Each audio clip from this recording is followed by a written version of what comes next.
Ahí está. Bueno, bienvenidos al podcast del blog Filoideas, en el cual comento brevemente los artículos que comparto allí y a veces charlamos con gente muy diversa e interesante, como en esta ocasión con Marcelo Kisilevsky, que tiene una vida muy activa en las redes sociales, de donde saqué la información para presentárselos. Trataré de hacer un resumen porque es está muy diversificado, Marcelo. Es periodista, docente, traductor, escritor, guía turístico, conferencista y youtuber. Como periodista colaboró y colabora con varios medios periodísticos argentinos, israelíes y mexicanos, incluyendo diversas estaciones de radio de América Latina y Europa. Nacido en Argentina, emigró a Israel en el año 1992. Se recibió en la Universidad Pública de Buenos Aires de licenciado en Ciencias de Comunicación.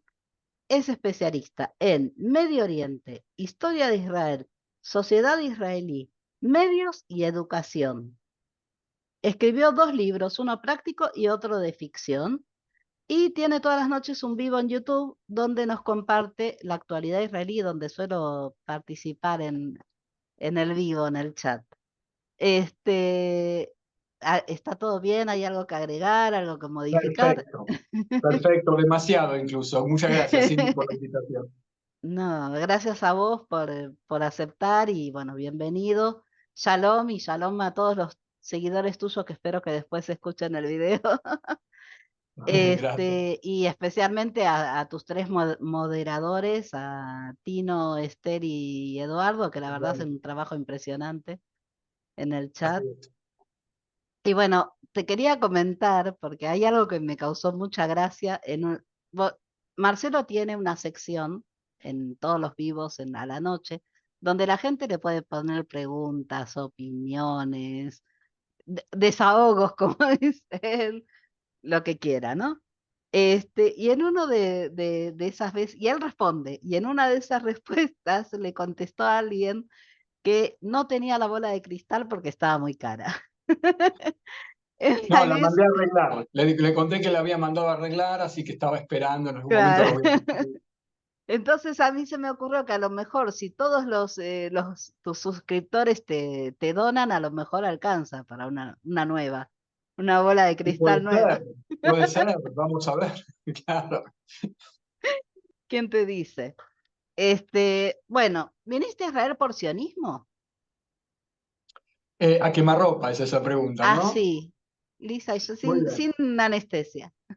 Sí, corría el año 91, estábamos en la época de Carlos Menem en la Argentina y sencillamente, bueno, yo me estaba por recibir en Ciencias de la Comunicación, quería ser periodista, yo desde los 14 años que sé que quiero ser periodista en aquella época, y bueno, después me fui transformando, ¿no? Pero en aquella época era periodismo y yo veía que me aburría la realidad argentina como materia de trabajo, bueno, ¿cuál es la materia prima de un periodista? Es la realidad. Entonces yo dije, bueno, quizás no quiero ser periodista, no puede ser que no me interese todo lo que pasa a mi alrededor, y sobre todo en mi país, que es la Argentina. Y entonces ahí en ese momento estalló, bueno, el año 90 con la invasión de Saddam Hussein a Kuwait, eh, eventos mundiales como el fin de la Guerra Fría, la caída del muro de Berlín, un montón de cosas que ahí me encendió de nuevo la vocación periodística, pero entendí que el periodismo también tiene muchos ramos, muchos rubros, ¿no? Claro. Eh, y entonces ahí entendí que sí quería ser periodista, pero no en la sección nacional, digamos, sino en la Sí. sección noticias del mundo o mundo, como la llaman, internacionales. Entonces, bueno, ahí empecé a pergeniar la idea de irme a Israel, también por sionismo, porque si ya me voy al mundo, ¿no? Al Ujú. mundo grande, yo sentía que la realidad es como que estaba en otra parte y digo, ok, eso es lo que a mí me interesa, ser corresponsal, incluso fantaseaba con ser corresponsal de guerra. ¿La estás eh, y, consiguiendo? y de alguna manera lo estoy consiguiendo, sí, pero cuando yo digo corresponsal de guerra es ese que se pone el chaleco, el Ah, casco sí, y claro. aparece con los escombros de todos lados, ¿no? Eh, pero de alguna manera sí. porque después me fui desarrollando más por el lado del análisis periodístico y no tanto por el de la cobertura periodística, que también son rubros diferentes, ¿no? Algo así Eh, como un Johnny Viale israelí. sí, sí, sí, se puede decir. Lo que pasa es que Johnny Viale, para los que no conocen, un excelente periodista y conductor argentino, enfatiza más el lado opinativo que el analítico. No es que yo no opine, por eso te digo, por ahí sí, pero me gusta más que la gente se vaya con las cosas claras de lo que pasan y que puedan formarse su propia opinión, ¿no? Mm. Así que bueno, fue una combinación de todo eso. También en la familia, mi mamá había fallecido un par de años antes, empezaba a haber menos cosas que me ataban a la Argentina, el tema vocacional y el tema sionista, porque yo me podía haber ido a España también para el Claro. caso, y no, me fui a Israel, tenía base de hebreo también, es decir, fue como algo natural que fue pasando. Claro, Ujú. si ya tenías idioma era más fácil. Sí, sí, la Sí, verdad que sí. como verás, el tipo de preguntas que tengo preparado no es sobre la actualidad israelí, porque eso lo haces todas las noches, y yo lo que quiero es que la gente te conozca incluso en otras, en otra charla que ya está subida al podcast. Mi idea es que la gente conozca a quienes les transmiten las noticias, quienes nos apoyan, quienes están detrás, quién es la persona con la que interactúan para informarse, para compartir la información a otros. Entonces, por eso va por otra parte esta entrevista. Que ayer fue algo muy loco, porque a vos se te ocurrió hacer un comentario aleatorio diciendo que a lo mejor tenés que comprar una computadora nueva, y de golpe se pusieron todos como locos a donarte para la computadora. ¿Qué sentiste cuando viste eso? No, me sentí un poco ruborizado del cariño de la gente, porque yo la verdad que ese tipo de comentarios los hago de verdad. De repente colapsó el Chrome, el Google Chrome, y ya dije, bueno, no voy a volver porque voy a perder tiempo. A mí me ponen muy nervioso los baches. Tengo Sí, demasiado sentido a veces de escenario. Y digo, bueno, ponerme a leer preguntas. No sé si te fijaste que también yo siempre leo preguntas a quemarropa también. Las leo, no a quemarropa, a kamikaze. sí. Eh, y a veces me Ayer de toca golpe con te cosas. interrumpiste en una, ¿viste? Estabas. eh, Sí, sí. De repente, bueno, el canal empezó a crecer mucho y aparecen trolls y aparecen antisemitas. Y entonces yo digo, bueno, pará, Marcelo, lee las preguntas antes, pero al leer la pregunta antes estoy creando silencios. Yo vengo también de la Ah, radio y me incomoda. Es decir, yo sé que en YouTube la gente entiende más cuando uno busca información y hay un silencio y la gente tiene paciencia y todo. A mí me tensa, ¿no? A mí me claro, sí. estresa eso, estar haciendo esperar a la gente mientras yo chequeo algo o leo alguna pregunta. Bueno, nada, me tengo que relajar y entender que la cosa es así, porque si no terminás leyendo barbaridades a veces, ¿no? Sí, adaptarte a un medio nuevo. Por ahí vos como periodista estás más acostumbrado al medio gráfico, a la televisión, a la radio. Y Tal YouTube es cual. otra cosa que se maneja de una forma completamente diferente. Exacto, exacto. Entonces acá, bueno, vas desarrollando un sentido de show también Claro, que en YouTube es otro formato, ¿no? Está sí. bien darle un formato con secciones, como se me fue dando a mí, que se me fue desarrollando un poco solo todo el formato, entonces lo hace más entretenido, pero fuera de eso, está permitido leer las preguntas antes de... Sí, Y sí, si hay porque una decisión de ayer no se te leer... cambió la cara. Estabas leyendo y de golpe te cambió la cara. Dijiste, ¿qué estoy leyendo? No, claro, pero además porque Parecía lo que pensabas eso. otra vez le estaba dando micrófono a un antisemita. Ese era el Ah, tema, que también está ahí el dilema. ¿Qué hago? ¿La leo y le contesto contundentemente, como ya lo he hecho también, porque a veces sí.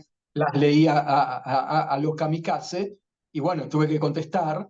Y hoy en día me inclino más por el lado de no dar micrófono a esas cosas, eh, que lo tengo que seguir pensando. No sé qué es mejor. La verdad que no Ah. sé qué es mejor. Algo que se nota mucho en los vivos es que te forzás en controlar tus emociones, aunque a veces, como es natural, porque sos un ser humano, te enojas o te pones triste, pero en general haces mucho esfuerzo por controlar tus emociones. ¿Cómo haces eso? ¿No te genera mucha tensión? ¿El cuerpo cómo lo aguanta? No te sé decir. No te sé decir si el cuerpo lo aguanta. Tampoco sé si lo estoy haciendo a propósito. eh, o me sale así, digamos. Tengo una historia con emociones personales y Ah, expresión de emoción personales.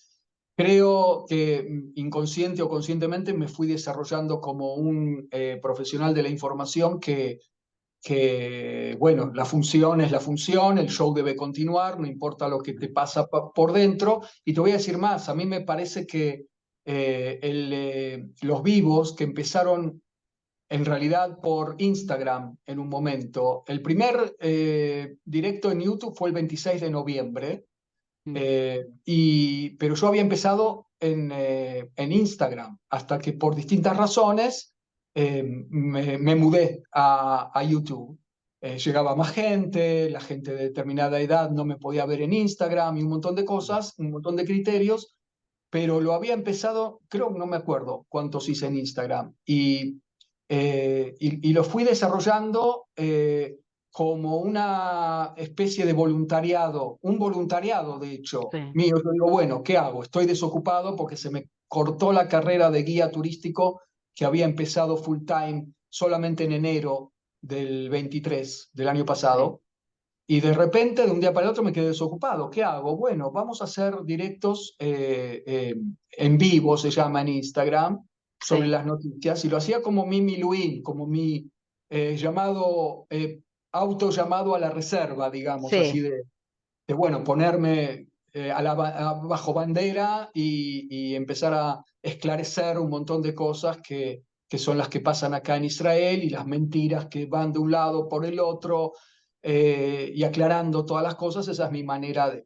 Y entonces, bueno, fue como también mi terapia, de alguna manera, como que no solamente yo estoy dando cuando hago estos directos, sino que estoy recibiendo, porque es mi manera de enfrentar a nivel emocional la situación también. Entonces, bueno, claro. entiendo que es así, entiendo que en lo personal y emocional me ayuda, vamos para adelante, Ah, ¿no? está bueno eso, porque yo me preguntaba, para poder preparar los videos, tenés que estar muy informado, porque incluso para contestar las respuestas tenés que estar profundamente informado.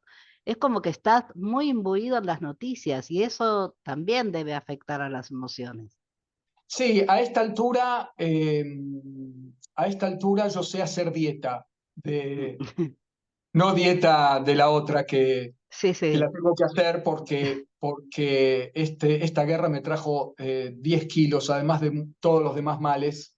Me trajo 10 kilos de más, o 9, 8, no sé, ahora estoy bajando, pero este, dieta también de información, dieta también de medios de comunicación. Yo creo que la gente también debería hacer dieta, saber que en algún momento se puede informar en bloque de lo que pasa 2 veces por día, sí. y eso es suficiente, ¿no? Y a Eh, veces con una vez por día es suficiente también.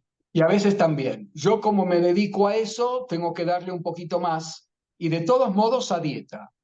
Eso me puede hacer pagar algún precio de alguna pregunta que viene y me dicen, ¿qué nos podés contar de Salma, la hija del rey Abdala, que parece que fue piloto en el día del ataque de Irán?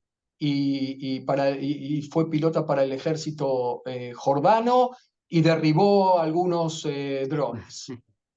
Y yo soy profesional, yo no puedo sanatear, ni como decimos nosotros. Yo no hago eso. Entonces, lo que no sé, digo, bueno, no sé, te lo averiguo para mañana. En general, muchas veces sí averiguo, y lo doy al día siguiente. Pero bueno, eso es un precio que estoy dispuesto a pagar, porque no estoy dispuesto a estar 24 horas con las noticias tampoco, No es que te ¿no? destrozan, te destrozan. Seguro, seguro. Hubo una época que al principio yo estaba así hasta que dije basta porque no, no aguanto. Me la pasaba llorando todo el día.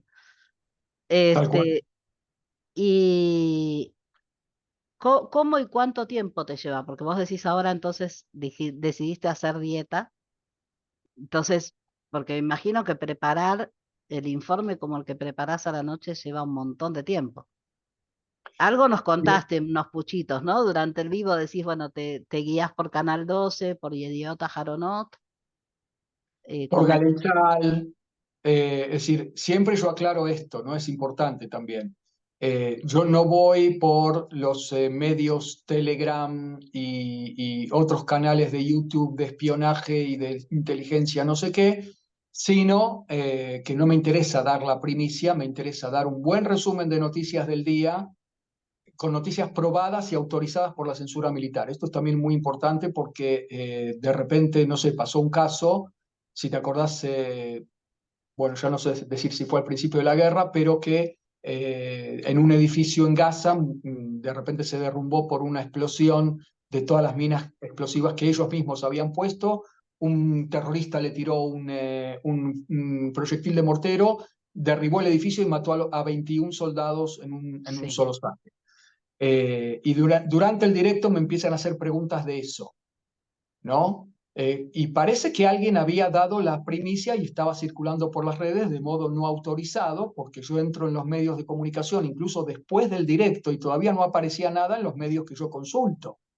Entonces, al día siguiente me doy cuenta que efectivamente fue así, que la gente que me veía, algunos se enteraron antes que yo, y yo dije, está mal que alguien haya publicado esto antes de que lo publicaran los medios que yo consulto, que son lo suficientemente rápidos sí. en publicar la información después de que pasó por la censura militar y que todos los padres de esos soldados se enteraron Aclaremos oficialmente ese punto, ¿no? Que es por lo el más ejército. importante, que el motivo de la censura militar es ese, que primero, que no puede Hay otros. enterarse todos los familiares a través de los medios periodísticos, porque es un dolor terrible.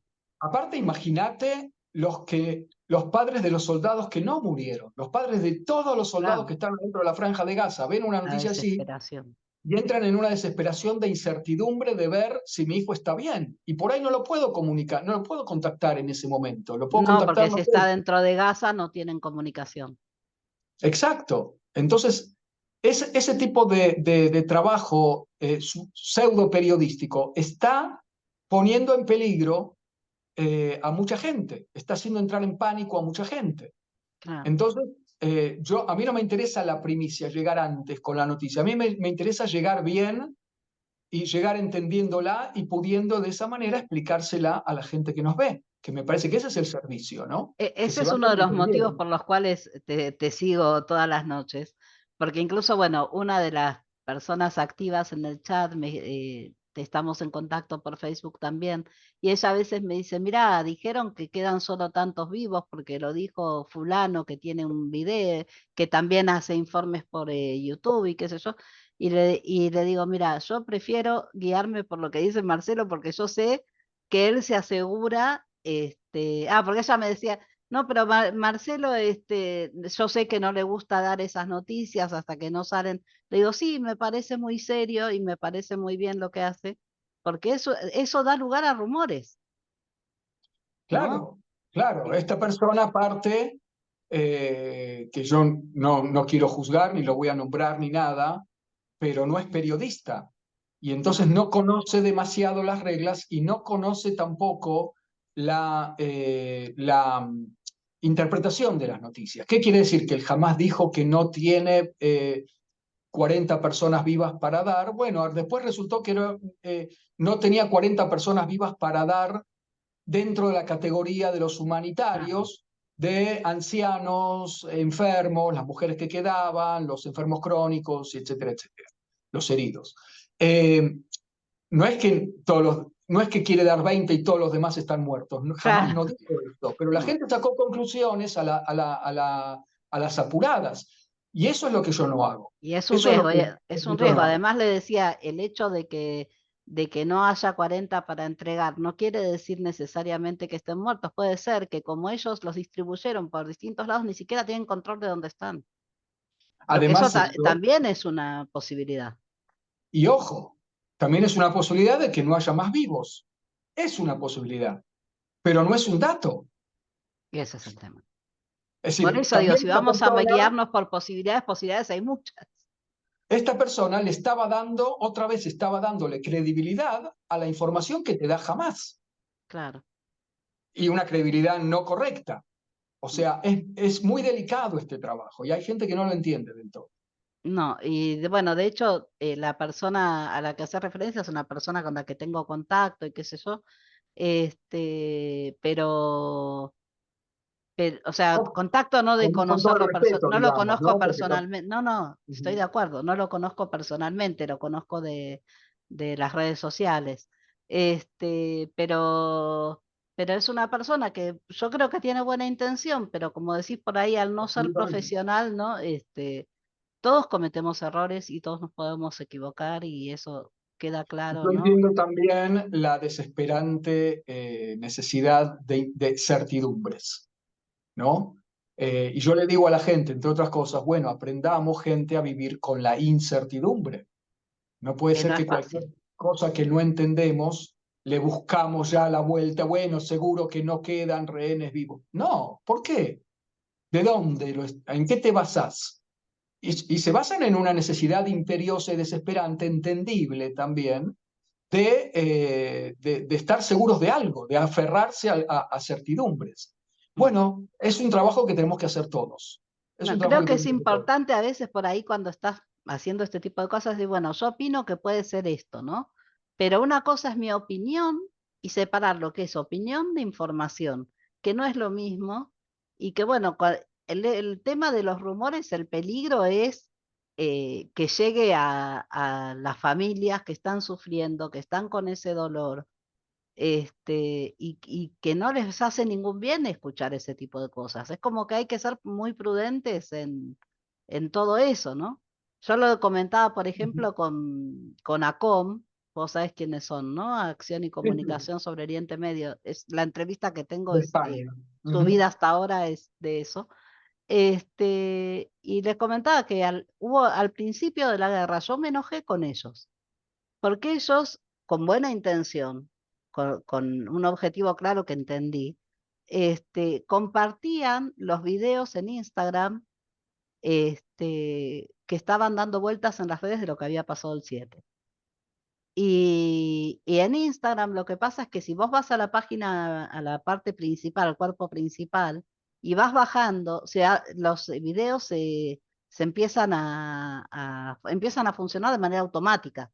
No es que vos podés elegir que hasta Ah, que no das play no se sí, sí, sí, sí, reproduce. sí. Entonces estás obligado, terminás obligado a ver cosas que por ahí no querés ver.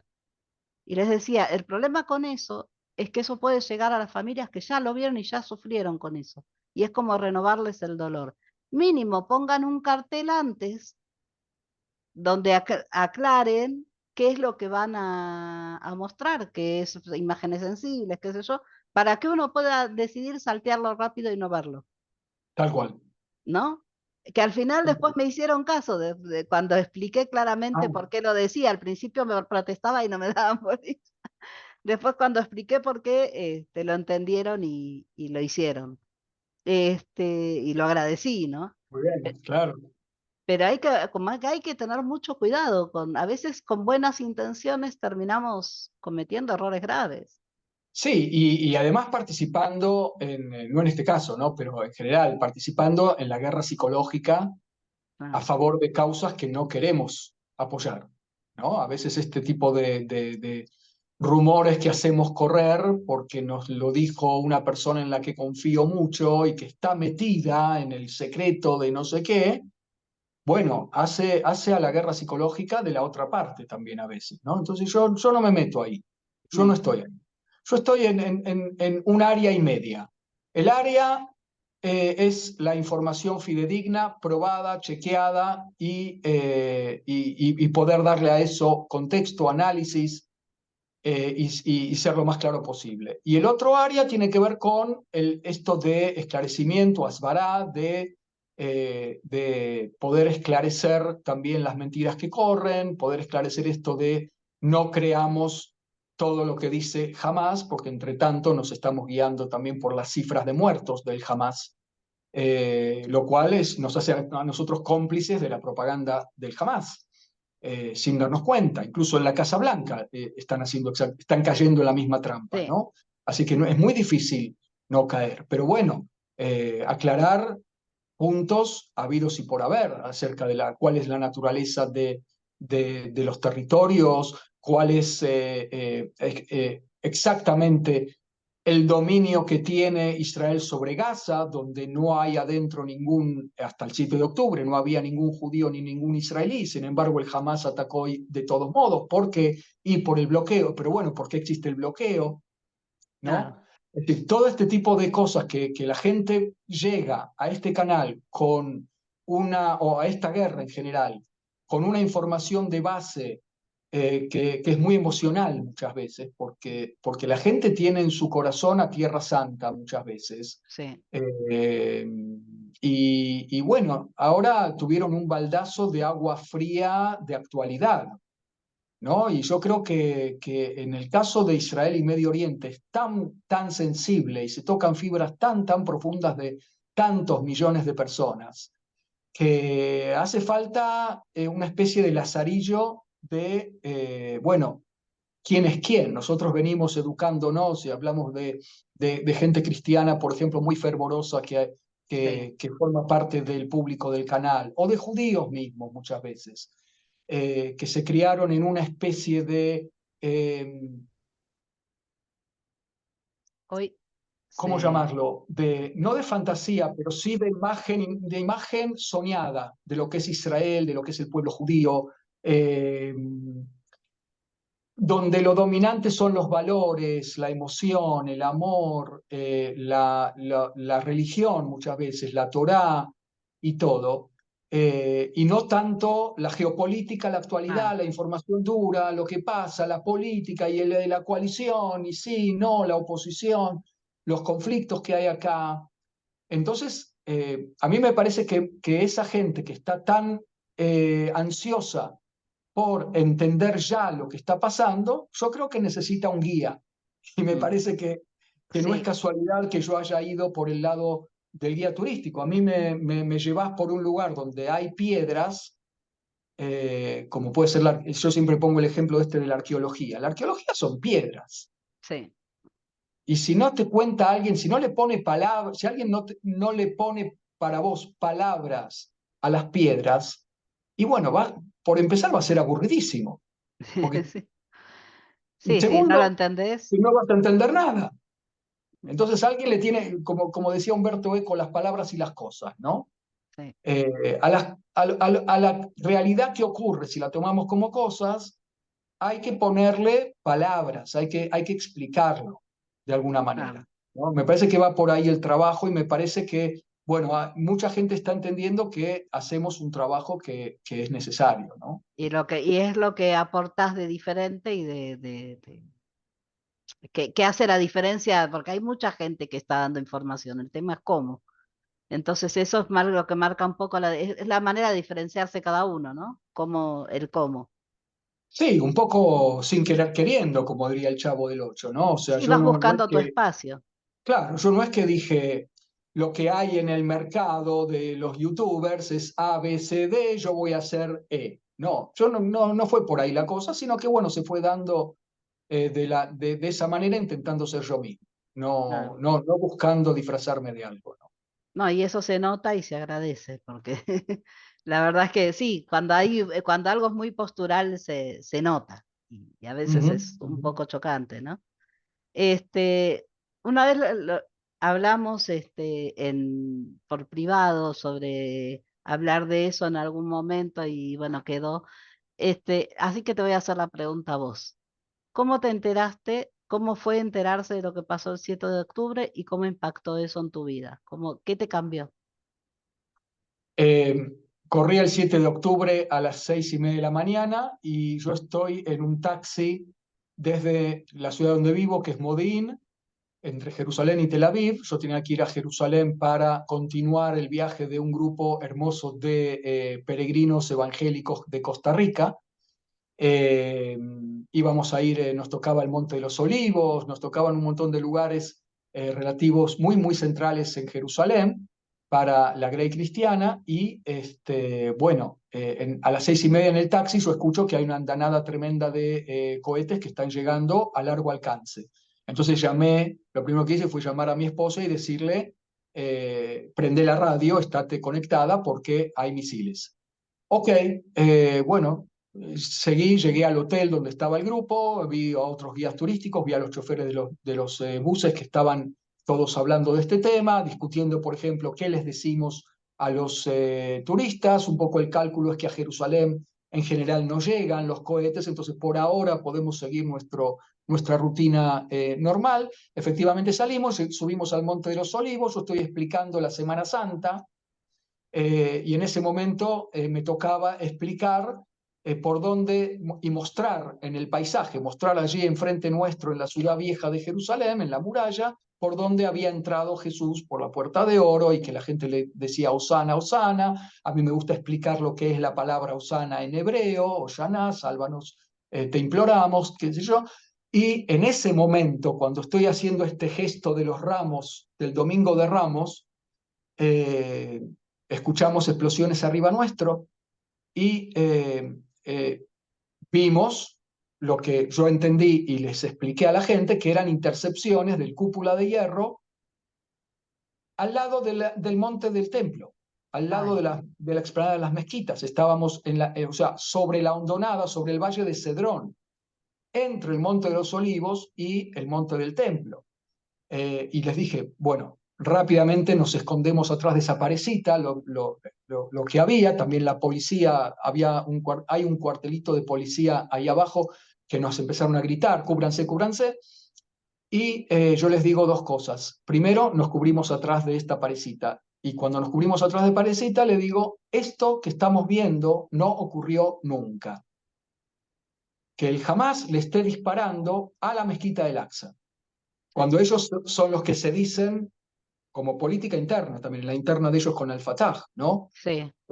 Nosotros somos los que defendemos al Aqsa y no ese traidor de Abu Mazen, el presidente de la autoridad palestina. Y volvió a Eh, ocurrir con el ataque de Irán, que también pasaron por encima de la mezquita. tal cual, tal cual. Los grandes defensores de Al-Aqsa, de los Sí, lugares santos musulmanes, disparan hacia los lugares santos musulmanes. Había ocurrido en 2014 en el operativo Tzukaitán, que había habido alarmas en sí. Jerusalén, pero era porque habían caído en la zona de Jerusalén, habían caído en el sur, en la zona incluso No al sur sobre la de... mezquita. No, ni siquiera llegaron a Jerusalén mismo. Ujú. Eh, bueno, ahí me pasé los próximos 2 días, ahí sí, un rato después ya me llamaron de la agencia que había orden a todos los grupos de todo el país, de todas las agencias que tenían que volver a sus hoteles, estar cerca de refugios y bueno, empezamos a hacer gestiones porque ahí empezaron a llegar las noticias muy de a poco en las siguientes horas del tema de la entrada por tierra de los terroristas de Hamas y todo el verdadero objetivo de ellos, donde la andanada de cohetes era nada más que una cortina de humo para hacer lo que verdaderamente querían hacer, que era este pogrom, esta invasión de Israel por tierra. Y pasamos los 2 próximos días haciendo las gestiones para sacar lo más rápido posible al grupo del país. Terminaron yéndose por tierra a Amán, la capital de Jordania, y de allí poder tomarse el avión todos juntos a España, que es de lo que les tocaba después, pero que lo tuvieron que adelantar, Sí. ¿no?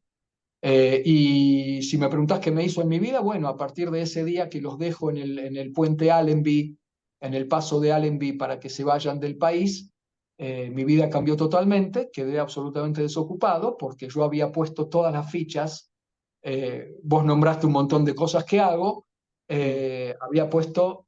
había decidido focalizarme en el tema de ser guía turístico, que me encanta, y digo, bueno, esta etapa de la vida va a ser eso, porque me encanta, porque llegué, yo lo llamaba lo sigo llamando, a mi tierra prometida profesional, ¿no? Está Sí, bien, llegué claro.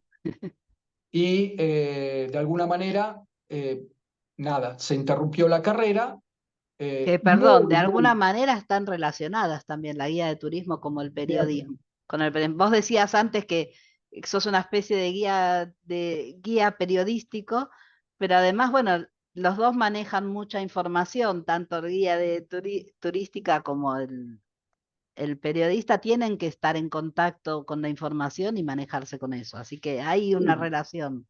Siempre hay un gran titular techo que es comunicador, ¿no? Claro, Allí donde me lleve, que también los trabajos que hago en traducción son de alguna manera un puente entre culturas. Me encanta verlo de esa manera y vivenciar el trabajo de traducir eh, como un puente cultural también, de hacer entender a otros textos, pensamientos, cultura, historia, donde también lo vivo de esa manera, claro. ¿no? Así que bueno, fui volviendo de a poquito a todo eso. Hoy en día estoy dando clases, estoy haciendo traducciones, estoy dando conferencias y bueno, nada, y surgió también este tema del canal de YouTube como algo nuevo, absolutamente, que yo no pensaba que iba a hacerlo algún día. Soñaba con hacer algún tipo de podcast en la vida, estaba en la carpeta de proyectos, pero bueno, eh, se me dio Sí. solo, en lugar Ahora, de que ¿cómo yo fue? lo... Porque vos me decís empezaste en Instagram. ¿Cuándo, en qué momento empezaste en Instagram? ¿Fue durante esto que pasó o ya venías de antes? No, fue durante esto que pasó. Mm, Fue también por la guerra. Fue también por la guerra, lo hice también por un tema de que Instagram es lo que está de moda, de alguna manera, que es muy popular, pero al mismo tiempo que me permitiera subir entrevistados al directo, al vivo. claro, Eh, Pensando por error que en YouTube o en Facebook no se podía, bueno, en Facebook no se puede o no encontré la manera, pero después me entero que en YouTube sí se puede. Y además, las personas de más edad muchas veces no tienen Instagram. En claro, Instagram, viste el formato que es de espacios muy largos, de una hora, hoy en día son de una hora y media o más. sí. Y para la gente de Instagram no es tan apropiado, es otro tipo de formato, Sí, ¿no? es como todo más chic-chac, todo más rápido. Claro, claro. Entonces es como que no era del todo adecuado y la gente me decía, bueno, yo no tengo Instagram, ¿cómo hago? Mm, Y es otra dimensión también de cantidad de público, ¿no? claro. A la que podemos llegar. Y por eso, bueno, consultando así con colegas que también, guías turísticos, a varios guías turísticos abrieron canales de YouTube y los siguen abriendo Mm, porque quedamos todos en la misma, ¿no? sí, Y yo creo que YouTube, con todos los, no es perfecto, pero es una gran plataforma que da una solución de una comunicación incluso inmediata. Si yo lo quiero basar todo el tiempo en directos, es una posibilidad que hay. sí, YouTube está dando la posibilidad de hacer televisión sin costos de producción prácticamente, fuera del tiempo, muchísimo tiempo lleva. Vos me preguntabas cuánto tiempo y es por lo menos un trabajo de medio tiempo es, sí, ¿no? Porque viste que hay también cosas que preparo para el final, ¿no? Los nombres del principio, que yo lo hago con mucho cariño y también eso lleva tiempo. Entonces, y bueno, y después las noticias, otras 2, 3 horas claro, es un montón. en bruto, digamos, es más o menos el tiempo que lleva, pero fuera de eso, estás haciendo de alguna manera televisión. Me reía el otro día con la gente porque hay mucha gente que lo proyecta en su pantalla grande de televisión y a mí Sí, me lo dio escuché. vértigo, ¿no? Como diciendo, Sí, te sorprendiste, dijiste, uy, ¿cómo será verme en grande? YouTube me manda las estadísticas, me dice 23% de la gente lo ve en Ah, su televisor inteligente, qué bárbaro. ¿no? Y yo ¿Eso te digo, aparece en las claro. estadísticas también? Eso no sabía, que eso también Sí, te sí, aparece. sí, sí, sí, sí. Sí, yo no sabía Pero tampoco, yo la primera vez nunca que lo las veo. miro. Claro, y de repente te das cuenta que la gente te ve, tu cara, tu carota enorme aparece en el salón de la casa de la gente, y me hizo pensar en 1984 de Orwell, tipo el gran hermano. ¿Viste? Es verdad, esas pantallas que describe donde los miraba el gran hermano, Sí, sí, sí, el el gran hermano te control. ve y todo. Entonces yo Claro. lo empecé a ver y me digo, a ver, me bajan las patas de la mesita ratona, por favor, los que están ahí, Sí, se ¿no? mataron de risa con eso. Claro, muy divertido. Sí. Sabes que a veces me cuesta mucho seguir el chat, intento, pero son como dos cosas paralelas, ¿no? Y si me engancho con el chat, pierdo lo que decís. Y a mí me interesa lo que estás diciendo. Entonces muchas veces digo, bueno, aparezco en el chat muy poco para agradecer o algo y después sigo con porque cada vez que vos me preguntás que cómo van las cosas acá en el norte y yo te mando la respuesta, muchos me dicen fuerza o gracias o cosas. Entonces tengo que agradecer, pero después Y te trato perdés lo de, que te... claro, o me preguntan, ni bien aparezco en el chat, que saludo, ni bien aparezco, me preguntan, ¿cómo está todo por allá? Entonces es como que ahí sí, pero si no trato de no estar, pero no Bueno, puedo atender a las dos cosas. te cuento, hay algunos que me han confesado que ven el video dos veces. Uno en vivo para divertirse en el chat y después ver el video en diferido, tranquilos, enterándose de las Claro, noticias. Que es otra ventaja que te da YouTube, eso en televisión no claro. lo puedes hacer, aparte que yo pueda contestarle a la gente, a mí me parece un lujo. No sé, Y hay otra mucha gente cosa que... que no sé si alguna vez la usaste, que tiene como opción YouTube, es que vos podés grabar el video y después estrenarlo, poner el horario en que le avisa a tus seguidores en que lo vas a estrenar y entonces vos verlo junto con ellos y entonces apareces en el chat e interactúas con la Ah, gente del chat mientras ambos están viendo el video que vos grabaste. Es muy loco eso. sí, sí, creo que eso se puede hacer con los grabados. Sí. No sé si con los directos se puede, puede ser que se pueda hacer, pero yo prefiero que ya cuando termina la gente ya lo pueda estar viendo. Con Eso los no creo que grabados se sí, pueda. Claro, los no, grabados, es con los grabados. con los grabados sí, y nada, no se me había ocurrido verlo en el chat con ellos. Eso, Claro, la verdad, me estás dando la idea, que es bastante evidente, obvio, pero no se me había ocurrido poder verlo con la gente claro, en el horario. Lo que pasa es que también hay un tiempo que yo doy para que lo vean primero los, ¿cómo se llama? Los miembros del club del canal, claro. ¿no? Como Sí, para darles un mimo está bien. de agradecimiento que ellos puedan ser los primeros que ven los videos grabados, ¿no? Claro, Pero da sí, alguna ventaja de ser parte del club, sí, tienen que un tener. mimo, Claro, claro, claro, tal cual. De tal cual. agradecimiento porque me parece muy noble gente que quiere a alguien que, qué sé yo, quién soy yo después de todo, alguien que es una persona lejana que trata de dar un servicio, la gente le está dando directamente una colaboración, ¿no? Entonces, Claro, bueno, hay que dar a cambio. A mí me parece que es muy importante eso, como mínimo, respeto y devolución del cariño, porque en definitiva es sí. eso, de eso se Sí, es trata, que ¿no? además se nota que generás, vos lees el chat y están todos, hay gente que te hace piropos y todo. Me Y tengo están que cuidar a ver qué me pongo, ¿viste? Yo- Porque Sabes que a mí me llama mucho la atención. Yo no soy una persona muy detallista. Y veo que de golpe me doy cuenta de cosas porque lo comentan, ¿no? Como por ejemplo te preguntan, ¿y qué pasó con Golda? Y la mesa y las mandarinas y la... sí, la gente mira todo, la gente mira todo, Sí, le encanta sentir que está, es que estamos en casa, sentados claro. en la sala, en el sofá, tomando un café y charlando de las noticias. A mí me encanta eso, la verdad. Sí, a mí me No me llama molesta mucho la para nada. atención. Digo, yo ni me fijo cuando ellos dicen, pero no me había dado cuenta. Estaba tan pendiente de lo que decís que no.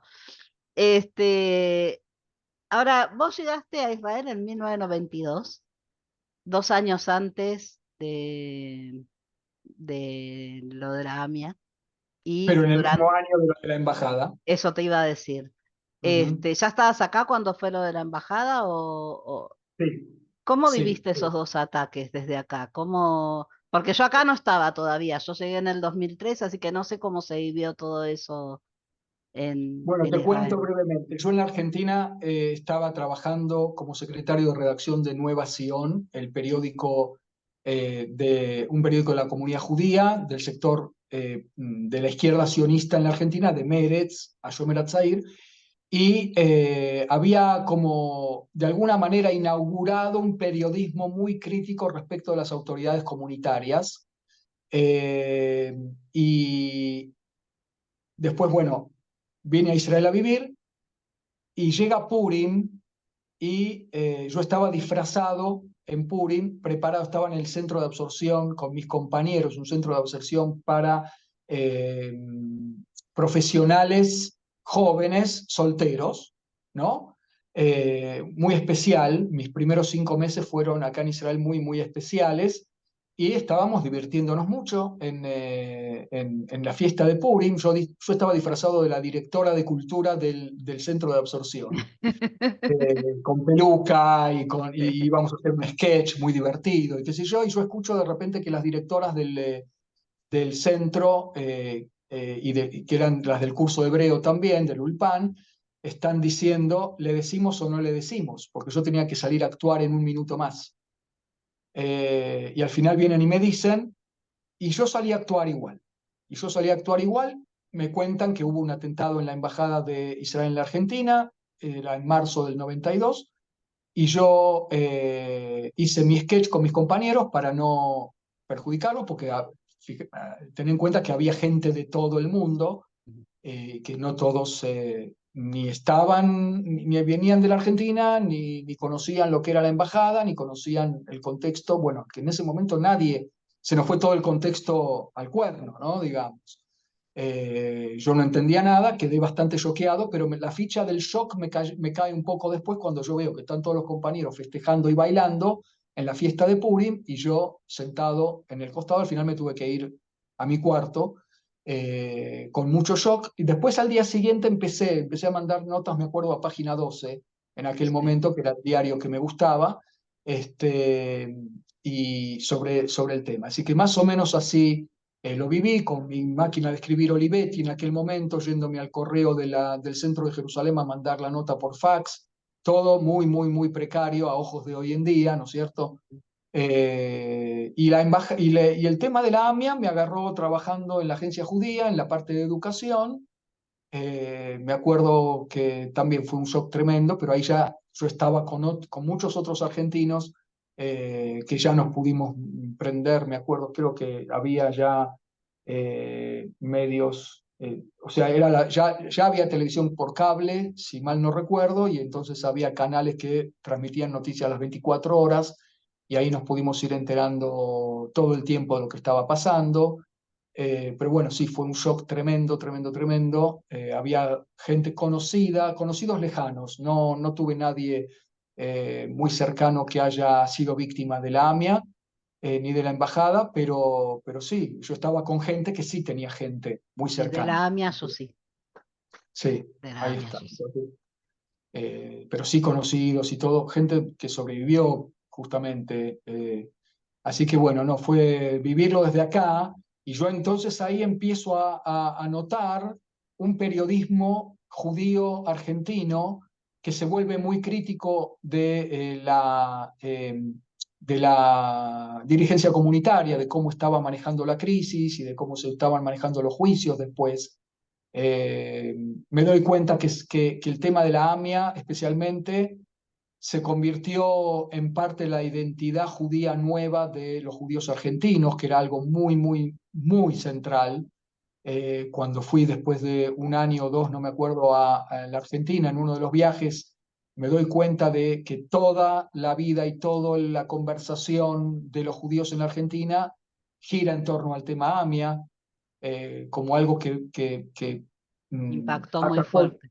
atrapó toda la agenda de la vida judía en la Argentina por varios años, ¿no? Viéndolo desde acá fue a la vez doloroso y fue a la vez muy, muy interesante ver qué le pasó a la comunidad judía de la Argentina después de lo que fue una especie de Big Bang, con fenómenos como, bueno, judíos alejados totalmente de la comunidad, volviendo a la comunidad, que es un poco lo que está pasando hoy en día también con la guerra en Gaza, Sí, de judíos que entran en shock por la reacción del mundo no judío, y entonces judíos alejados vuelven a intentar entender qué es esto de ser judío, porque parece que no me puedo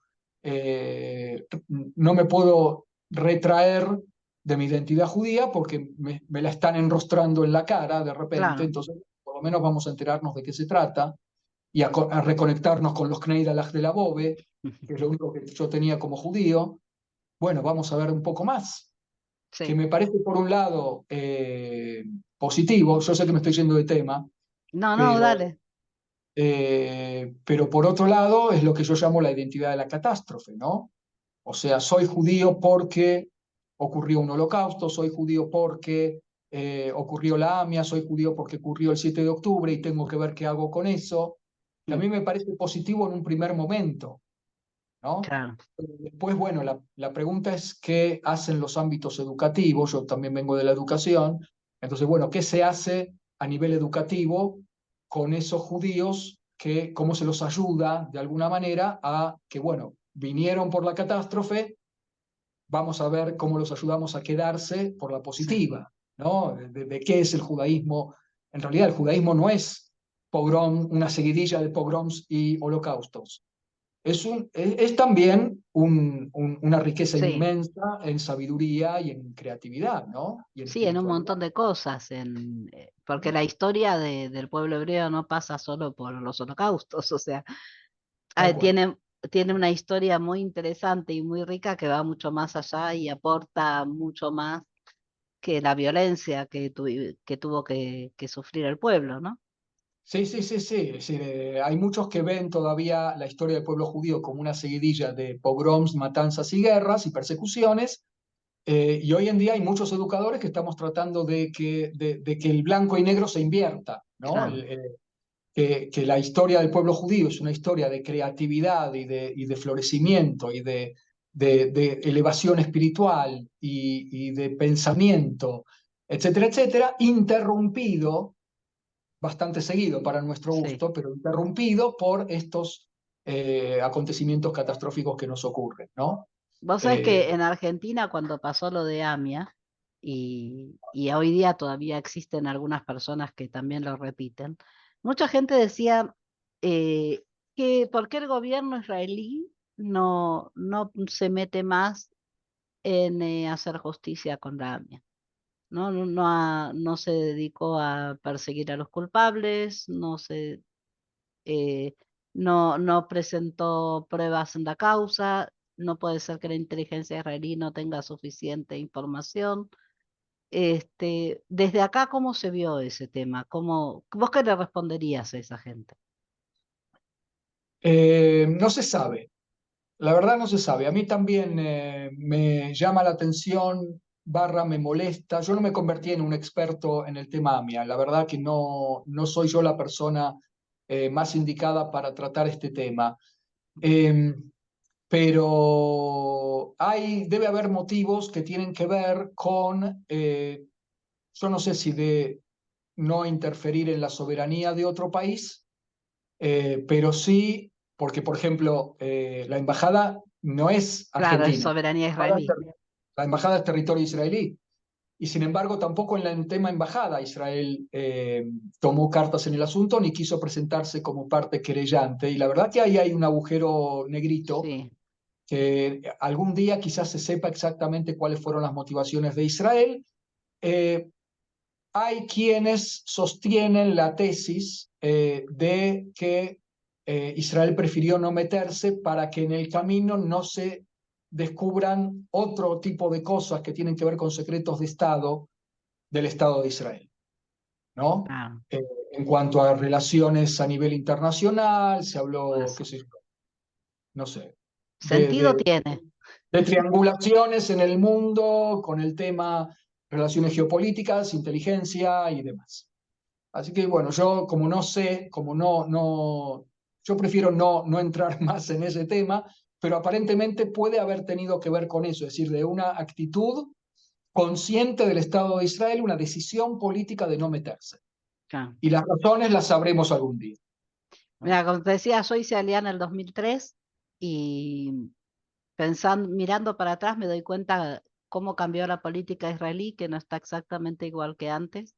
Me imagino que vos que llegaste en 1992 verás más diferencia todavía. ¿Qué cambió desde que vos llegaste hasta ahora de la política israelí? ¿Qué es lo que ves distinto, o para bien o para mal? Eh, yo como estoy tan metido adentro, me cuesta pensar cuál fue el cambio entre el 92 y el 2024. Eh, Pienso en voz alta, ¿ok? Voy a improvisar, pero es muy complejo. Es muy complejo porque uno puede decir, bueno, lo que cambió es que estamos en una sociedad que, como buena parte del mundo, como parte del mundo, que es, eh, ha sufrido lo mismo que ha sufrido el mundo en términos de compartamentalización de la sociedad en burbujas, ¿no? Burbujas algorítmicas. Sí. Y yo me río porque en el canal todo el tiempo yo hablo un poco en broma de San Algoritmo, ¿no? Y de cómo los likes de las personas pueden ayudar al canal. Y esto es Mm. cierto. Pero por otro lado, el algoritmo también hace que todo el tiempo cada individuo esté recibiendo información que le confirma el micromundo que se ha creado de contenido, de conceptos, de ideología, de opiniones. Eh, y bueno, en Israel ha ocurrido lo mismo. Entonces, qué sé yo, el tema de las grietas que se han creado en Argentina, por ejemplo, que se habla de la grieta, es de ahí Sí. donde empezaron con esa palabra. Pero también ocurre en Estados Unidos con Trump, y el que no cree en Trump es un traidor a Estados Unidos, más o menos. Y lo mismo pasa con los argentinos, donde el líder de turno dice, la Argentina soy yo. Bueno, esto ocurre también en Israel. El tema de el que habla en contra del primer ministro es un traidor a Israel y al pueblo judío, más o menos, ¿no? Aunque Cuando yo lo ahora que la mayoría hablan contra el primer ministro. sí, pero no, sí, pero no. Yo tengo mucho público en el canal que Mm. apoya a Benjamin Netanyahu, y a mí me parece fantástico que apoyen a Benjamin Netanyahu, pero cuando me dicen que Benjamin Netanyahu es un enviado de Dios, yo les digo, miren, ya No. lo dijo Jesús, a Dios lo que es de Dios y al César lo que es del César. Benjamin Sí, Netanyahu es un político con el que podemos estar de acuerdo o no podemos estar de acuerdo, porque Israel, gracias a Dios, es un sí. Estado democrático que permite la libertad de Sí, expresión pero y el pensamiento crítico, si te ¿no? fijas, la mayoría de los del chat que apoyan a Netanyahu no son israelíes, son extranjeros. Y le pregunté, podés ver el otro video a Juan de Acom, justamente le pregunté eso, porque como él es español, le dije, yo veo que la mayoría de los extranjeros sí apoyan a Netanyahu, contrariamente a la mayoría de los israelíes. Entonces digo, ¿por qué? ¿Qué es lo que le ven a Netanyahu en el exterior? que, que tanto les gusta, que tanto les... Y él dice, es que nosotros no vemos a Netanyahu, no nos metemos en el tema de la política. Nosotros lo que vemos a él, lo vemos a él como representante de Israel, y nosotros Claro, apoyamos a Israel, por lo tanto apoyamos a Netanyahu. Como no claro, hacen esa claro. separación. Nosotros Y yo, acá metidos es otra cosa. yo lo puedo entender, y por eso, bueno, cuando me preguntan, ¿por qué quién lo va a reemplazar? Bueno, hay gente que lo puede Ay, reemplazar, hay suficientes. hay Eh, muchos. pero este es el tema, la gente no... también hay un tema de que no conocen otros políticos israelíes, porque de nuevo, la gente no está antes de esta guerra en una posición, bueno, durante un poco sí y un poco no, de profundizar en la complejidad de la política israelí. Si vos me preguntás qué cambió, yo diría que hay más enfrentamiento, que hay menos unión. Eh, hay, eh, hay personas que, bueno, en el contexto del año anterior a la guerra, que fue todo el tema de la reforma judicial, hay algunos que lo apoyaban por un tema de recambio de élites Sí. en, en la sociedad israelí, y que la élite vieja es la que está manifestando en contra de la reforma judicial, o sea, los blancos izquierdistas que fundaron de alguna manera el país en el paradigma del Partido Laborista de Ben Gurión y Golda. Esos se están quedando sin el queso, me dicen, y entonces, por eso, yo creo que más que nunca, me dicen los que me dicen, hay que apoyar la reforma judicial para que sea un Estado más democrático todavía, donde los que no son laicos, blancos, ashkenazíes y de izquierda puedan también gozar de los privilegios de ser hegemónicos en la sociedad. ¿Y qué pasa con Eh, los que somos blancos asquenazíes y no de izquierdas, ni de derecha, ni de centro, ni de nada? Claro, es decir, eso es un poco lo que, de alguna manera, lo que está cambiando y se está librando una lucha sociopolítica, la podemos llamar así, que se había dado en el pasado, sí, de otras maneras.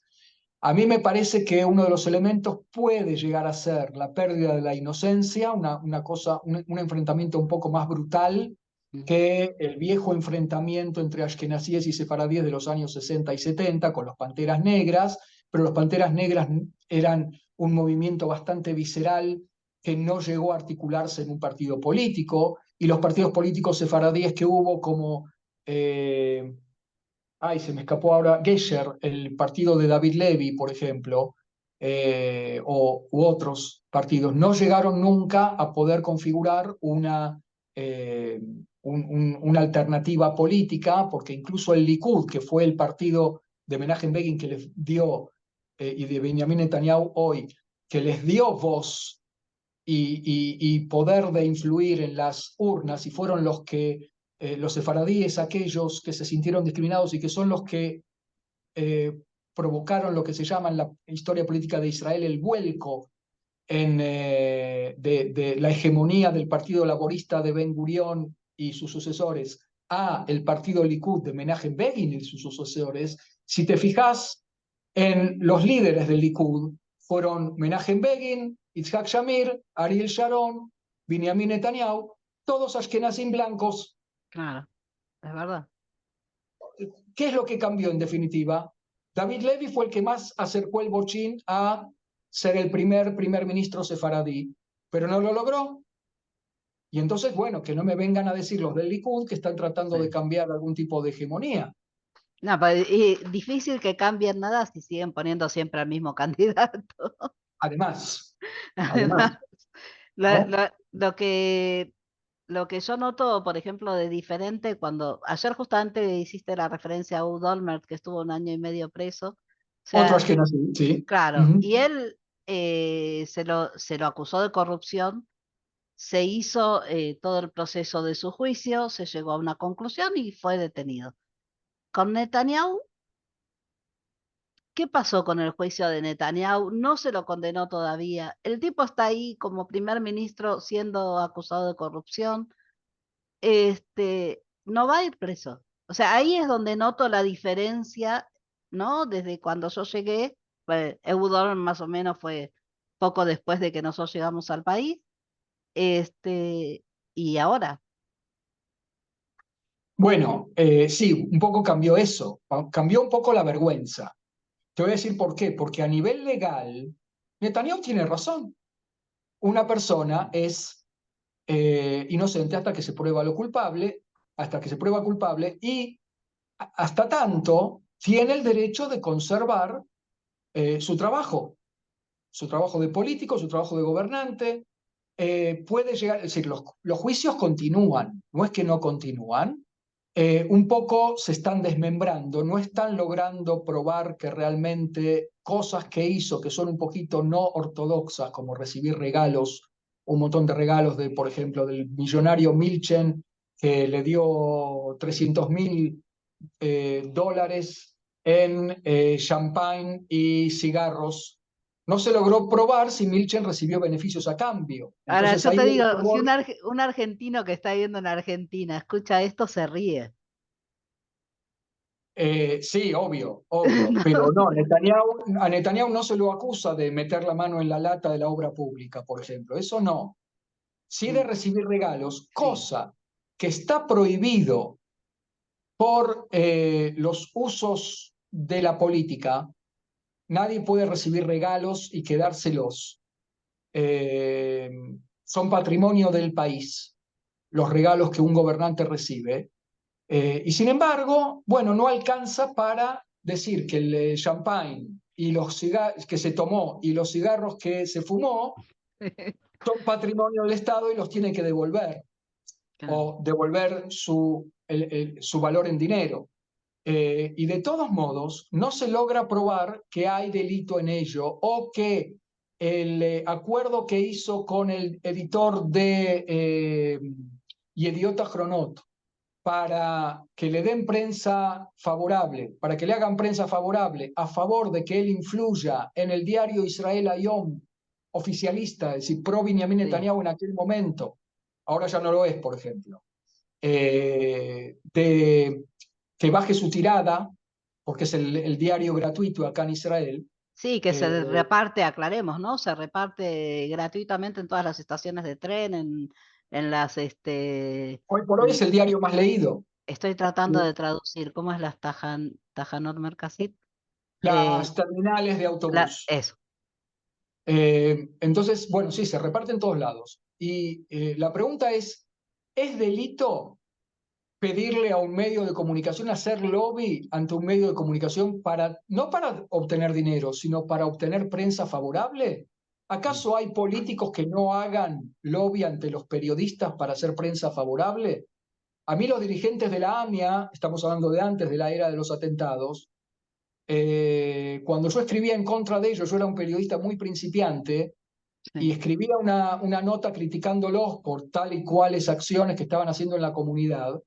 Y yo después de que se publicaba el ejemplar, iba a mi casa, le decía, mamá, si me llama tal y cual presidente de la DAIA, no estoy. Claro, Y en realidad después cuando sí lograban hablar conmigo, me invitaban a almorzar claro, para que haga prensa favorable, para que me haga amigo de ellos, los conozca sí, personalmente, se cree un vínculo, ¿no? Y sí. que yo no hable mal de ellos en el periódico. Por supuesto que no lo lograban, pero no importa, no Claro, porque importa. La digamos pregunta que es, ¿eso era ilegal? legalmente, No es legalmente no, ilegal. no se puede hacer nada, porque no es ilegal, no es ético.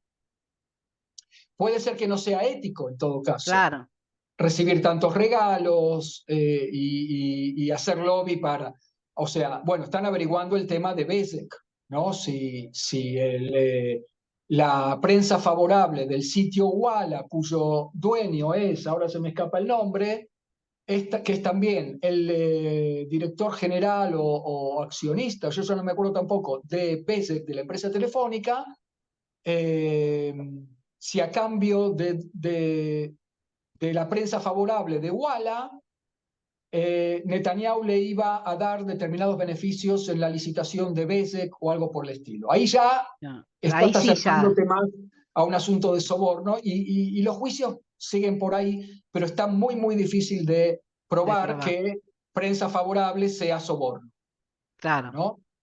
En un caso Así que, así, por ahí es más, pero lo que quiero decir es esto, por muchísimo, muchísimo, muchísimo menos. ¿Vos estás escuchando un ruido que viene de la calle? no, Mejor. Eh, están podando acá y eso a mí me molesta bastante, pero parece que los micrófonos chinos me están sí, ayudando. no se Eh, cuela, no se cuela. lo que te quiero decir es, por muchísimo menos, por muchísimo, pero años luz menos, Itzhak Rabin renunció a ser primer ministro en el año Claro. 77. Claro, Es decir, ahí ves, ves la la, diferencia política. la mera sospecha. No, ya si hay juicios y ya estás procesado y ya está por salir una condena, por la mera sospecha y por la mera publicación por el periodista Dan Margalit en el año 77 de que la esposa, ni siquiera él, bueno, él Sí, dijo, lo que hace mi esposa lo hago yo también y por lo tanto es mi responsabilidad también y por lo tanto renuncio a mi cargo como primer ministro porque había una cuenta de ellos en Estados Unidos en dólares, cuando en la ley israelí en aquel momento estaba prohibido tener dólares. ya es otra ética, ¿no? Por eso, ahí ves los cambios. Eso cambió, eso Y cambió. también el Netanyahu amor de dice, los, yo no tengo vergüenza de que me estén procesando, sigo siendo primer ministro. pero también, ¿no? Yo veo, por ejemplo, el amor con el que antes los gobernantes gobernaban por amor al pueblo. Ahora ya no lo veo. No veo ese gobernar por amor al pueblo. Veo más egoísmo, veo más por amor a mí mismo, por cuidarme a mí, por amor al poder. No veo tanto el amor al pueblo que las acciones que se estuvieron viendo desde el 7 de octubre hasta acá, no ves el amor al pueblo. Se hablaba en el chat, creo que vos lo comentaste, no me acuerdo esto muy bien, este, de que los sobrevivientes reclaman la falta de atención del Sí, gobierno. Entonces, hay como una alienación que sí, percibe el pueblo de que se sienten solos, que el gobierno no les está hablando. Yo creo que hay vergüenza en el gobierno. Yo sí creo que hay vergüenza y no solamente vergüenza, sino temor.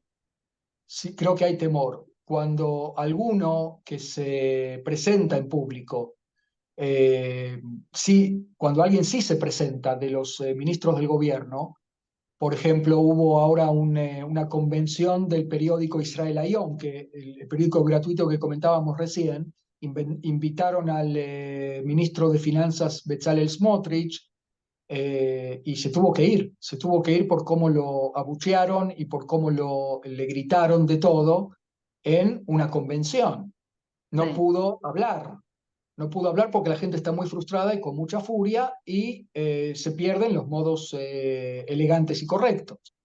Eh, pero bueno, Bezalel Smotrich es uno de los pocos que tiene las cosas bien puestas, como se podría las decir, agallas. las agallas de sí presentarse en público porque es un poquito inconsciente también Bezalel Sí. Smotrich, tiene poca autoconciencia. Entonces fue, y cuando fue le pasó lo que le pasó, se tuvo que ir. Y pero no Ah, es peor si están tan avergonzados por todo esto, ¿no es peor seguir agregando cosas para estar avergonzados? Es decir, dejar solo a esa gente sin el apoyo adecuado, eso es más motivo de vergüenza. sí, yo puedo entender que no les alcanza la frazada para cubrir todas las necesidades que se ha creado a partir del 7 de octubre. Ujú. No sé, desde, por supuesto, las subvenciones a los evacuados que tienen que seguir y que tienen que resolverles el problema urgente, de alguna manera, a nivel de empleo, a nivel de apoyo Vivienda. psicológico, a nivel de vivienda, a nivel de educación para los chicos, a nivel de salud.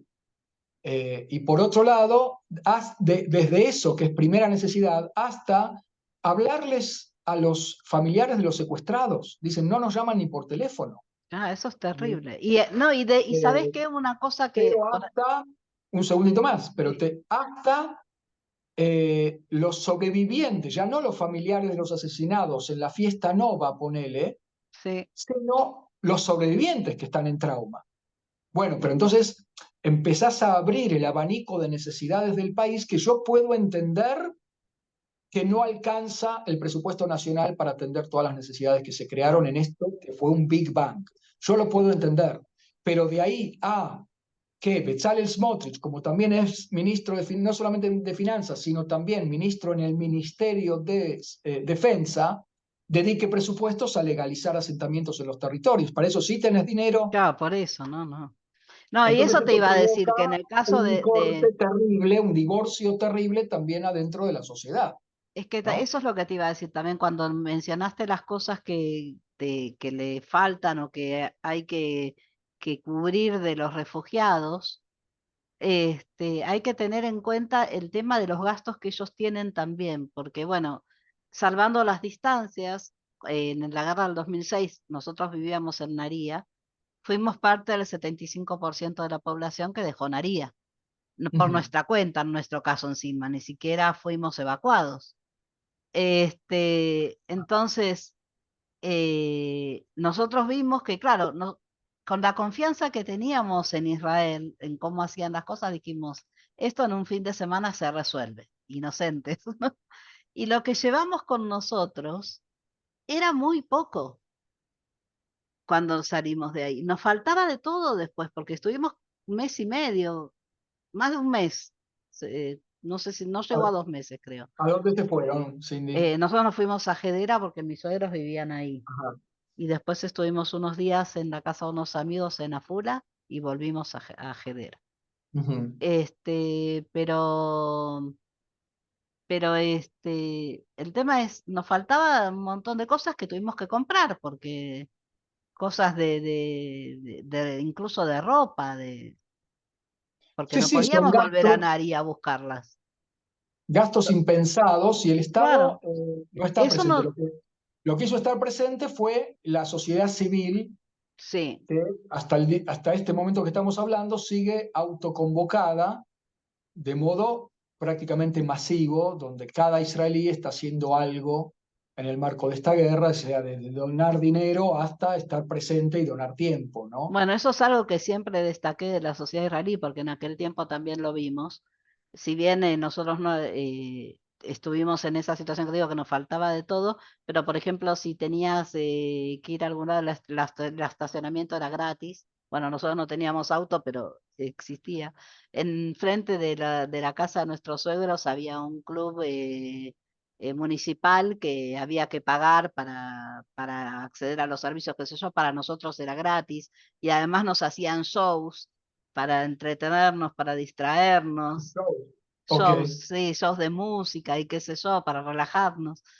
Sí, la sociedad israelí, y de golpe, por ejemplo, israelíes alojando a desconocidos en sus casas, de los que salían refugiados, me acuerdo que teníamos unos amigos brasileros que fueron alojados en Jerusalén, en casa de una gente que no los conocía, y de golpe se ujú. dieron cuenta también que le faltaban cosas, y él decidió volver a Naría a buscar esas cosas, y el dueño de la casa le prestó su auto. Wow. Entonces, que es muchísimo, Claro, porque si tenés en cuenta que al auto le podía caer un misil, porque estaba yendo al lugar, ¿no? Este, y además darle el auto a un desconocido. Le prestó el auto para que pueda viajar a Nariño a buscar lo que le hacía falta. Y a nosotros también nos impresionante. fueron a buscar. O sea, realmente hubo... Sí, La esa es la sociedad sociedad. israelí La tiene... verdad que sí. La verdad que sí. Y con esto más todavía. Más y más y más. Siempre en tiempos de paz, la sociedad israelí es el país, según estadísticas, que más voluntarios tiene en proporción a su población en el mundo. Mm. ¿Mm? Ahora, Así que imagínate cuando empezó la guerra, que fue más todavía. hay algo que por ahí la gente que no está en Israel no lo entiende muy bien. ¿Y Tel Aviv es otro país? Eh, no, no es otro país. Para nada es otro país. Tel Pero Aviv es funcionan como sí, ¿no? Israel. La Yo no gente, sé, pero la sociedad no es igual en Tel Aviv que en el resto de Israel. no, no, claro, pero tampoco en Jerusalén la sociedad es igual que en el resto del país. Es decir, cada ciudad tiene su carácter, su célula de identidad, digamos así, ¿no? Mm. En Israel sí se habla de dos paradigmas, como para ponerlo en términos sociológicos eh, que se han tratado en la academia, en el mundo académico, que es el paradigma Tel Aviv y el paradigma Jerusalén, donde el paradigma Tel Aviv es el cosmopolitismo, es una ciudad que está mirando hacia el mundo, que es globalizada, que es high-tech, ¿no? Que es juventud, la generación, yo ya no sé por qué letra vamos, si es la generación Z o la generación X o No, eh, ya superamos eso, Y, creo, ¿no? No me eh, acuerdo. pero fíjate que la generación Z, la generación de TikTok, como la quieras llamar, Mm. estaba paseando por el mundo con sus mochilas después del ejército y cuando empezó el 7 de octubre, Volvieron. todos, no importa de Tel Aviv o de Hedera o de Dimona, se vinieron a Israel en el primer avión a enrolarse en la reserva del ejército. Ojo, Sí. porque entonces te das cuenta que Tel Aviv no es otro país. No, por ahí en lo que uno ve es a la hora de protestar, ¿no? Por ejemplo, en Tel Aviv sí cortan calles, en el resto del país no se cortan calles. Sí, Eh, Se manifiesta de manera diferente, qué sé yo, estuve en una manifestación cuando se pedía justicia social, ¿te acordás? Con sí, las carpas, que eso fue impresionante. En sí. María la gente caminaba por la vereda, con las carpas en las cabezas, pero por la vereda. Y, y la policía estaba para cuidarlos, no los reprimía. Y les recomendaba, trataban de asegurarse de que se mantuvieran en la vereda y no fueran a la calle, más que nada por su seguridad. Pero parecía más una fiesta que un reclamo En Naria. en Sí, María. pensá que es la relación entre, qué sé yo, entre países pequeños y países grandes, ¿no? Es decir, si vos pensás, bueno, en Estados Unidos o en Londres, o en Nueva York, por ejemplo, las manifestaciones, las del otro lado, las pro-palestinas, son mucho más virulentas, llegando a la violencia. Veíamos ayer el caso de Youssef Haddad, un árabe israelí defensor de Israel, de la causa de Israel, que, bueno, estaba en una manifestación ahí ahora ya no me acuerdo si era en Londres o en Nueva York, y lo golpean directamente. Es decir, cuando pasás a lugares más grandes, parece como si fuera natural que todo se potencia, ¿no? Sí, Entonces, en Tel Aviv cortan calles cuando en Nahariya no, claro. pero o se queman llantas cuando en Nahariya no, o se bloquea la ruta Ayalón y en Nahariya eso no podría pasar. Si querés llamarlo en la relación entre capitales y provincias o entre centro y Ajá. periferia, ¿no? Mm. Me parece que es natural y ocurre así en todo el mundo, me parece a mí. No, Sí, no de por hecho, eso lo convierte a Tel Aviv en no no, Israel, no, digamos, no, ¿no? no. Lo que vos decías de cortar rutas, incluso en Nariña, cuando se hacen manifestaciones en la ruta, se hace arriba de la vereda también. Y en las cuatro esquinas, en cada esquina hay un montón de gente con banderas y cosas, Sí, sí, sí, sí, pero sí, no sí. De bajan a todos a la modos, ruta. igual estás hablando de una sociedad bastante pacífica o relativamente pacífica, y de todos modos hay choques con la policía, porque de alguna manera también hay un tema mediático, donde si hay un entendimiento de organizadores de manifestaciones que hay dos posibilidades. O pones gente desnuda a andar en bicicleta o haces choques con la policía, porque alguna razón interesante tienen que tener los medios de comunicación para Claro. filmarlo. También hay un elemento que pasa por ahí, ¿no? Ah, O hacerse arrestar por la policía y que aparezcan policías llevándose a una señora a la cárcel por protestar de una manera tal o cual. Y eso es mediático, eso sale en los medios de comunicación. Entonces, también hay una dimensión así.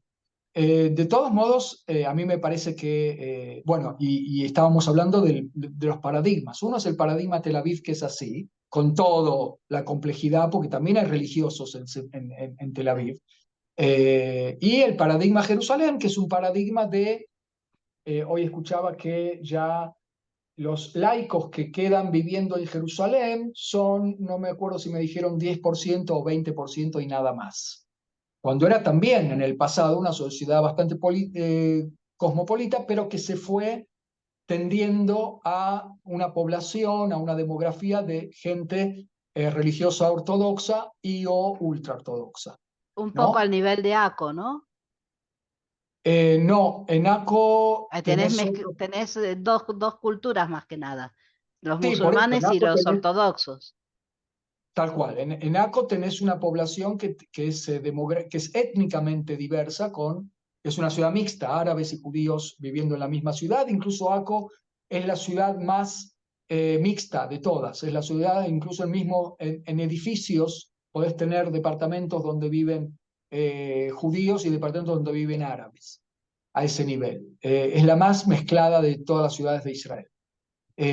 Pero en Jerusalén, si bien tenés toda la sección palestina en Jerusalén Oriental, en la Jerusalén Occidental es prácticamente todos, y no están mezclados los palestinos y los Claro, judíos, cada uno tiene su sección, sus eh, barrios. sus barrios. En la parte occidental, en la parte judía, la mayor parte ya son totalmente religiosos, entonces son más conservadores en sus ideologías. Ya la elección de un intendente va a ser de un judío también religioso que cuida Shabbat y come kasher, Mm. etcétera, etcétera, ¿no? Entonces, sí, esa es una diferencia bastante tajante en lo que puede ser Tel Aviv y Jerusalén, no solo como paradigma simbólico, sino como algo bastante concreto que ocurre allí, ¿no? Mm. Y ahora yendo un poco más a lo personal y cambiando totalmente el tema, cuando llegaste a Israel, ¿llegaste a Modi'in o llegaste a otra parte? ¿Fuiste No, directo? ¿Seguís donde, llegué a donde llegaste? Jerusalén. Ah, Llegué a Jerusalén porque ahí estaba el centro de absorción con el curso de hebreo, en el mismo lugar, y que este tipo de centro para profesionales ya recibidos pero solteros, ocurre solamente hoy en día en Jerusalén, en Haifa y no me acuerdo si Beersheba también tienen uno. Y entonces a mí me mandaron a Jerusalén y ya me quedé ahí porque además está el centro de todos los acontecimientos. Para mí como periodista Sí, está bárbaro. era llegar al Disneylandia del periodismo y la actualidad, Sí, ¿no? como si fuera un arqueólogo, por ejemplo. Un arqueólogo también. Jerusalén Tal es. cual. Claro, yo digo siempre que todo Israel es el Disneylandia de los arqueólogos y Sí, los historiadores, porque por ahí pasaron todas las culturas, por acá. sí. De todos Pero modos, Jerusalén es como la capital, ¿no? tal cual, tal cual. Y nada, me quedé 15 años en Jerusalén y un poco no corté el cordón umbilical con Jerusalén, lo estiré. Me fui a Sí. Modín, que me sigue permitiendo trabajar muchísimo en Jerusalén, tanto como en Tel Aviv y otras partes, ¿no? Pero O sí, sea que no te Jerusalén fue mi mudaste primer. mucho más de Jerusalén a Modim y ahí te quedaste. No, me quedé, yo creo que acá en Modín, hasta nuevo aviso, encontré también mi lugar, eh, tanto desde el punto de vista del formato de la ciudad como del clima, por ejemplo, Claro. ¿no? Que el clima en Jerusalén también es es una vivencia reparadora respecto de lo que era la humedad de Buenos Aires para mí, ¿no? Que yo llegué a Jerusalén y digo, había vida más allá de la humedad de Buenos Aires.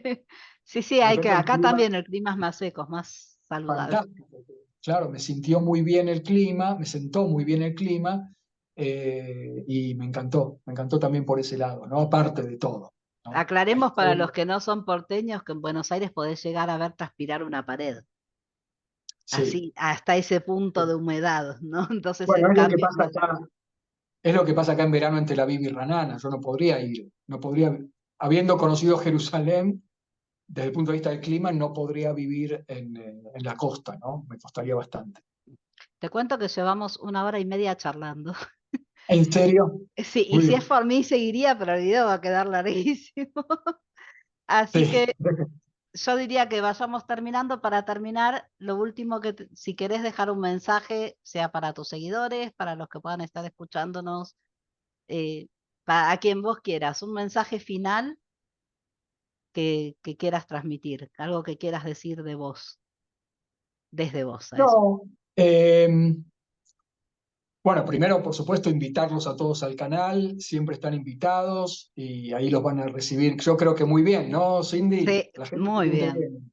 desde el principio. Eh, es como una pequeña comunidad que estamos intentando construir todos los días. Eh, y por otro lado, bueno, yendo más a la temática del canal y de la vida que estamos viviendo y de la era terrible que estamos viviendo, eh, no tenerle miedo, no tenerle miedo al dolor, no tenerle miedo al quiebre, a todo lo que se nos rompió, no tenerle miedo a la incertidumbre de que no sabemos qué va a pasar. Sepamos preocuparnos y ocuparnos de todo esto que nos está pasando, pero con más ocuparnos que con preocuparnos. Eh, Estemos todos juntos, no estemos solos con este dolor y con esta angustia y con esta incertidumbre. Eh, Sepamos vivir igual con la incertidumbre, como ya hablamos antes, pero unámonos todos. Yo creo que también en esta guerra está demostrando no solamente el resurgimiento del antisemitismo, sino también el potenciamiento y el acrecentamiento del amor también.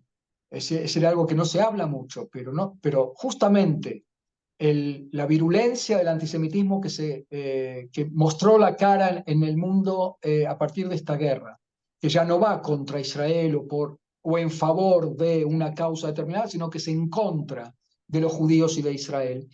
Eh, Al mismo tiempo hay otra cara de esto, que es el resurgimiento o el potenciamiento, el crecimiento de sí la adhesión, sí la gente que amaba siempre a Israel, pero que se anima a hablar más, que manifiestan su cariño, su preocupación, su amor por Israel y por el pueblo judío. Esto también creció.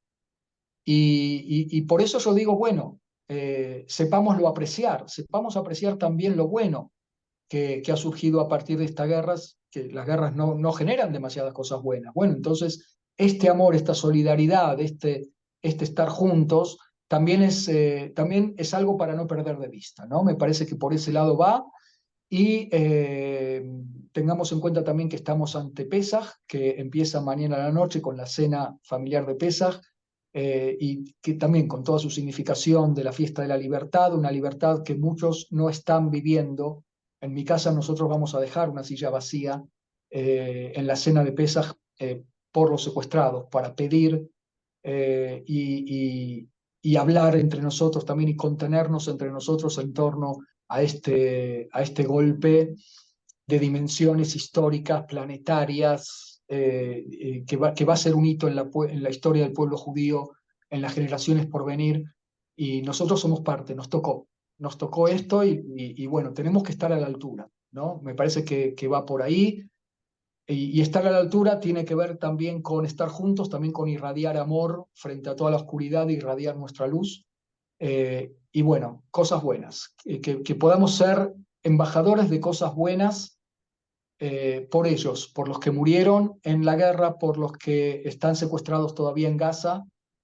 Sigamos luchando juntos, con amor, con luz. Y eso es lo que nos queda, me parece, ¿no? Sí, Y y así bueno, será Hag en lo Sameach. inmediato.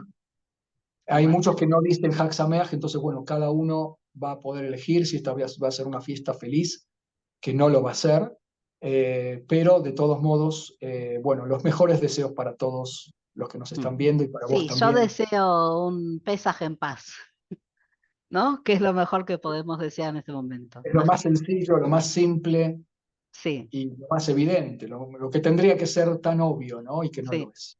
no lo es. Así que bueno, muchísimas gracias, gracias por tu tiempo, gracias por todo lo que aprendemos de cada día y lo que aprendimos ahora con esta charla. Y bueno, te veo, no nos vemos, porque vos no me Nos ves. vemos hoy, a la Yo noche. te veo esta Muchas noche. gracias, Cindy, de verdad. Muchas Bueno, gracias. muchísimas gracias Un a abrazo vos. muy grande. Gracias.